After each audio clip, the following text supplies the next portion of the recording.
North Dakota seek recognition. Madam Speaker, I have an amendment at the desk. The clerk will designate the amendment. Amendment number 26, printed in House Report number 114-359, offered by Mr. Cramer of North Dakota.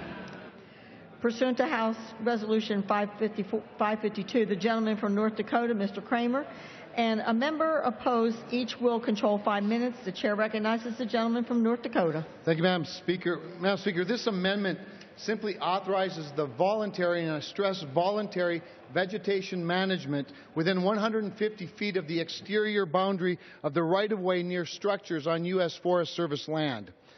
You know, as a former energy regulator and a utility commissioner, I know there are many threats to power lines running across this country.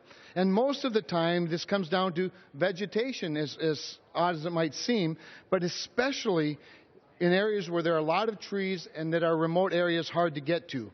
Off right-of-way vegetation management on these lands are the responsibility of the United States Forest Service.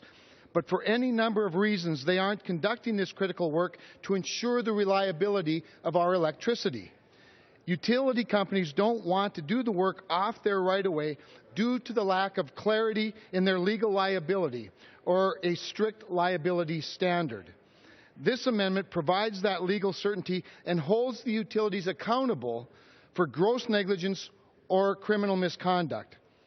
But lastly, it's important to note that this amendment demonstrates that this is not, and I stress, is not a backdoor to logging and prevents the sale of the vegetation by the utility and clarifies it shall be the property of the United States. Madam Speaker, I would also emphasize that the Edison Electric Institute and the American Public Power Association support this amendment, and I would reserve the balance of my time should anyone. I would yield to the chairman.